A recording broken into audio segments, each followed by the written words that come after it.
guys, we are back, fourth and final round of the evening. Currently, the potential winners for this evening, Alex Walker or Connor, who has already been on stream today.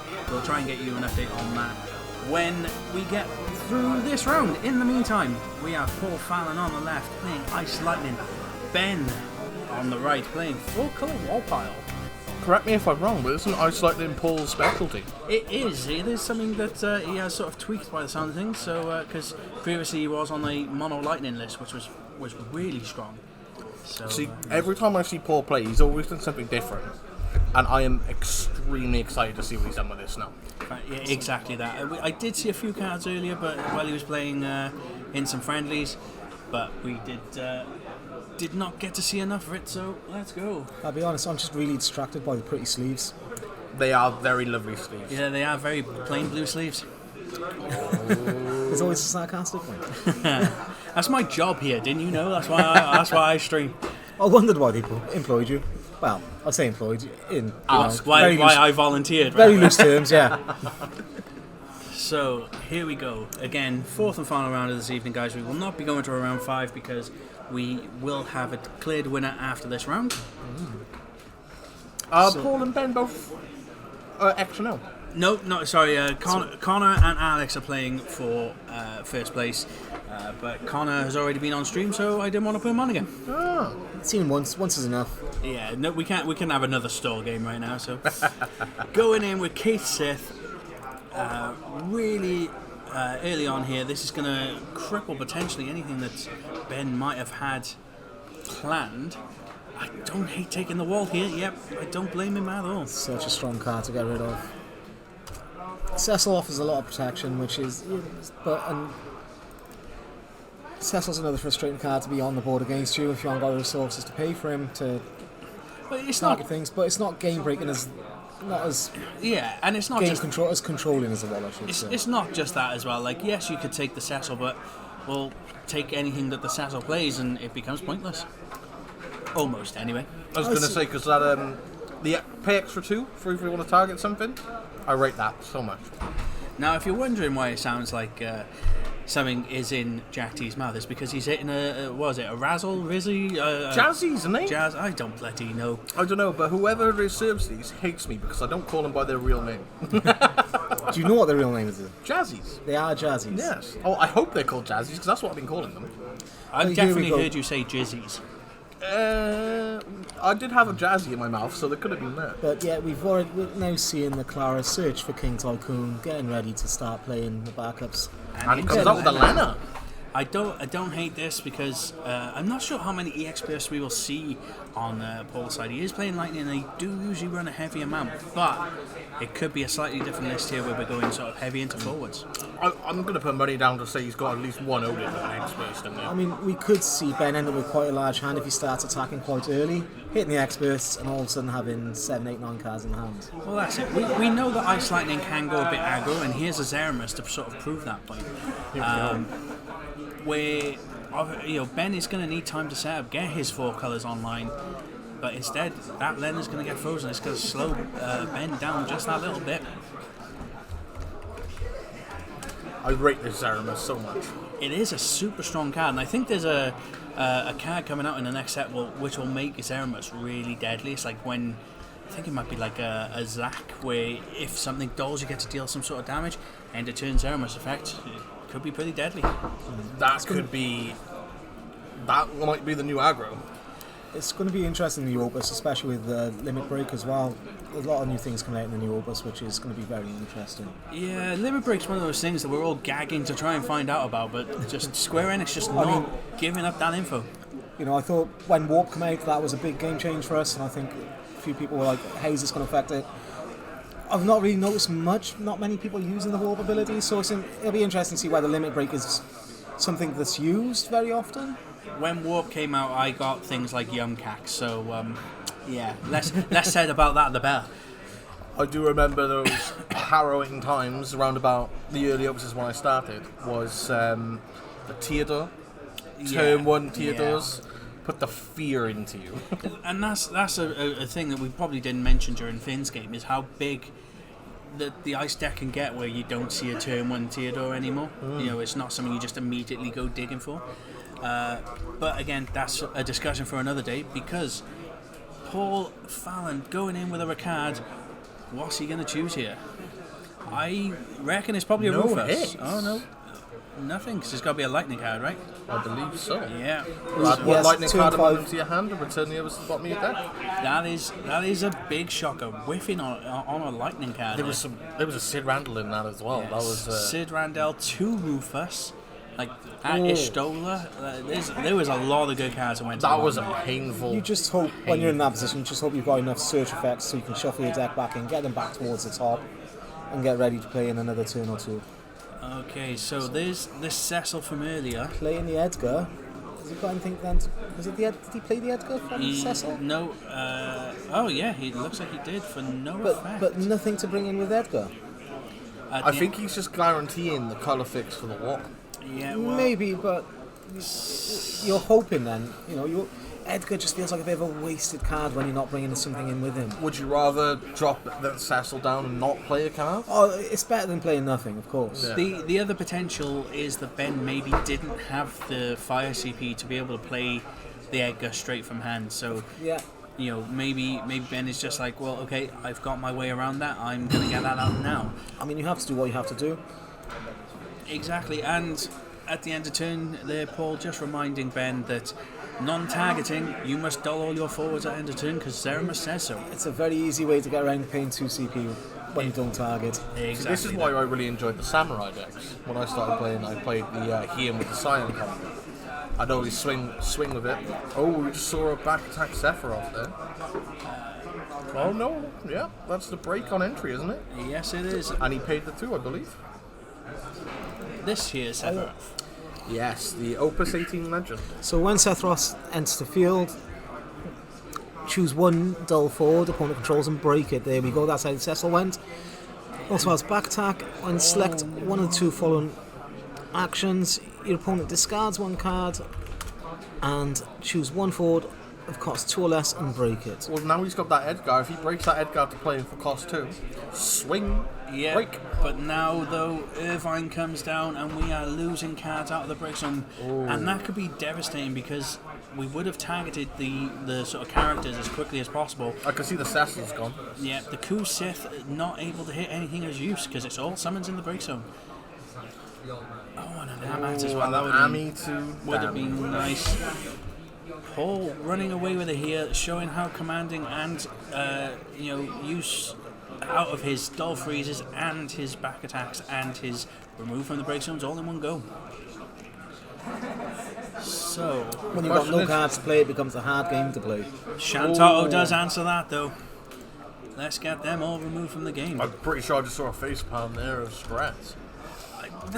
Again, the one Shantato is probably not enough to slow Paul down. He's 3. He doesn't have many cards in hand. But when you drop another Irvine, that kind of that's a little bit hard.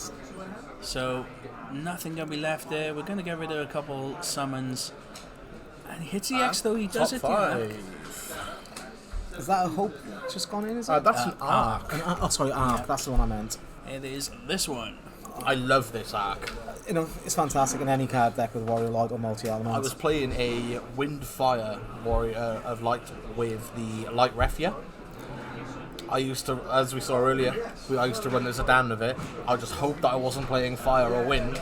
Got the extra colour, play the arc. I've got 2 Kaitos board. Swing on removal. Oh, it was beautiful. It's a card that fits in any multi-element deck. I used to run it quite consistently in my... For the X-Burst alone, it's strong. In the Suarez deck again, because it used to just dig out what you needed. And then it buffs everything, gives everything a little bit more strength to go and attack with. Yeah. And for Taylor at home, yes, it is Jack T and Ash joining me tonight because Jacko was selfish and went on a skiing holiday. What a pleb. So he downgraded. Then I brought it back up again. Sure, you keep telling yourself that there, Trouble. It's how I sleep at night, my friend. It's how I sleep at night. So we get... People sleep at night? We get a wall... and then into a demon. Here comes the bombs. Removing the break zone, killing the Irvine, and then Ben finally striking back. No, Ben has a wall. A small wall, But a strong wall. It's more like a picket fence. A I don't know. lot of gaps in it right now. I'm not sure. Although we've just lost fish to a choke. Not a choke, just a cough. Because someone infected me with death when we did Winter Cup, so I'm still struggling with that. Anyway, the issue that Paul is now facing is not only is he staring down that wall, that demon's going to be attacking, and that is going to be able to kill quite a lot of things here. Yeah, it repeats the entry effect when it attacks as well, doesn't it? Exactly that. So you can choose your element, you can choose job type, or you can just remove the break zone. You always got to be a little bit careful not to get your own stuff caught up in some of that. I think I see what he's going for now. I think we might see a grand summon coming out, guys. It's interesting. Braska feels like a sort of newer card to a lot of decks with multi-elements. Especially when he's been around such a long time. But that's the joys of this game. Sometimes all of the cards just come back. Like we see it with the Moogle in Wind decks. We see it with what else we got? Like sort of older Sabins coming back in because of FF6 and things. So I mean, King Tycoon is another old card, which has again become popular because of the 4 colours. Exactly right, Ash. Exactly right. Now playing a new box. Yeah. Now. Ooh, DFF. Here we go. So not only are we going to get to search for it, you can gain a crystal off of that, and when Bats goes to the break zone, you can remove him and gain a crystal again. I'm going to guess Initiatola. Search. What did he say? I would hope so. I'd assume Initiatola because it's such a strong card for the ice, but there's a few other ones as well, obviously. What I'm concerned about is what they're going to use the crystals for. Oh, Shantota, that makes sense. Yeah, the Shantota at least is going to get to dull all forwards or potentially return something. The problem is that the other Ashtola doesn't help you because Ben is sat on 4 cards in hand. So I always forget, as probably was evident the last time I was on stream, that Shantota was DFF. Really, like the fact you can search that backup in more ways than one now is pretty nasty. Like the only other way that used to be able to do it was the FF11 search a backup from Earth. Yeah, I mean Star Sybil. Star Sybil is a fantastic card. Or from times gone by, a little expensive for today's meta, but in friendlies, in a little bit casual with your friends, I think you can make it work and have a little bit of fun with it. Yeah, well, going in with the demon is the Ashtola. Found the Ashtola. Yeah, going in with the demon, calling light, killing the bats, and now Paul, who was in charge early game, is now on the back foot. See Shantota in the break zone as well. That's not going to be very happy with that. One less for the S effect.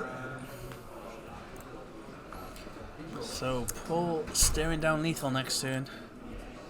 I'm surprised he didn't use the crystal and the Shantota to dull Ben's cards there. I think that was the way out, at least for another turn. He'd have given him a little bit of the breathing space just to regroup, come back at it. I think but it's not looking too good now. Oh, I think we're also seeing Connor and Alex's game is done. Alex, who won? And congratulations to our winner for this week, Alex Walker. Well done, Alex. Good stuff. Showing he is a beast yet again. Now, don't let your head swell too much because you do need to leave the building, right? They are double doors, so we've got a bit of wiggle room, but they're not that big. So yeah, that is it for tonight. Alex walking away with the win. Sadly, we couldn't get the FF8 deck on. I did ask Chris earlier, but he said he was doing awful, so he kind of refused. Oh, speak of the devil, there he goes. So it's alright, we'll have another week of that, hopefully. So how long is this game going to continue for? Is Fallon going to be able to find a way out through this? Well, the one thing we do know is that the problem with Ice Lightning, it does struggle with any sort of board wipes, and I don't think we're going to see any here from Paul. He needs to deal with both the wall and the demon, and I think the demon is probably the more pressing issue. But I just got some Braska. When it's only 7k that he does, isn't it? When he discards a summon, and he can use it as an S effect. I believe it's 7k he deals. Yeah, exactly. And do you know what? There's the Shantota, sorry, gonna dull all of Ben's forwards, trying to go to combat by the looks of things because Paul just simply passed after draw. I think that's good night. Well, it's fine. Paul's bought himself one more turn. In theory, a Sephiroth could get him back in this game if he can also get in on the attack, but yeah. I just don't see it. It's a lot to ask for right now. We're Shan just, Toto in do the hand. lean, guys. No, I just saw I did see a Shan Toto. he I done. was gonna say Shan Well, I Toto. didn't see much else. The problem is he doesn't have a crystal to dull all of Ben's forwards again. Well, If you he get- does if he removes bats and the bricks. You have to have 2 DFF forwards on the board to do His that. Shantoto is in there though. You have to have 2 DFF forwards on the board. Oh, on the board. Okay, Ah. good shout, good shout. There we go. That's the game. Well, that is it. So, we will do probably wrap it up here. I guess we will go to a commentator cam straight off of that. As Jack T shoves another sweetie in his mouth. Pull it in, guys. Come on. Get it The in. worst timing of a Jazzy you could ever find. That's it. So, interesting games. A few quick ones this time. People playing a little bit more aggro than we've had in the past couple of weeks there. Again, guys, Joe, I haven't mentioned it all night, so please, guys, check out our socials. You can find all of our links at Cactuars.com. If not, please head on over to YouTube, Next Dimension Gaming Hobby Media, and give us a like, share, and subscribe.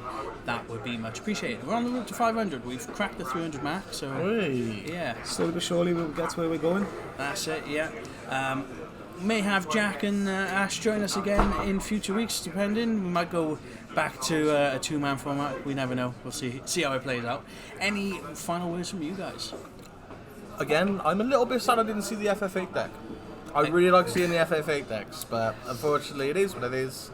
But I like to sit down and see where we're at with how people are building their decks, what's being played, the metas, watching how different everyone is from the monsters right up to the aggro. Seeing 13 again, PTSD, 100%, but still interesting to see and see how people try and deal with it. It's good. Yeah, I just want to say it's been wonderful to be joined by yourselves today. Had a great time. It's really interesting watching the games from this point of view. And it's been some fantastic games on tonight. Watching Connor's Zombies early on, such an entertaining game to be able to watch as well. And you don't normally get to see the games from this point of view, which is great. No stress, just criticising people and saying well done for all the good plays. But most importantly, I just want to thank everyone for joining us tonight, wherever you may be from around the world, hopefully. And look forward to seeing everyone again sometime in the future. That's it. And so we've been your commentary team here. Execute, because clearly we're all round and egg shaped. So And we're very cute. we will leave it there, guys. Thank you again, and we will catch you next week. Take Ciao care, for all. now.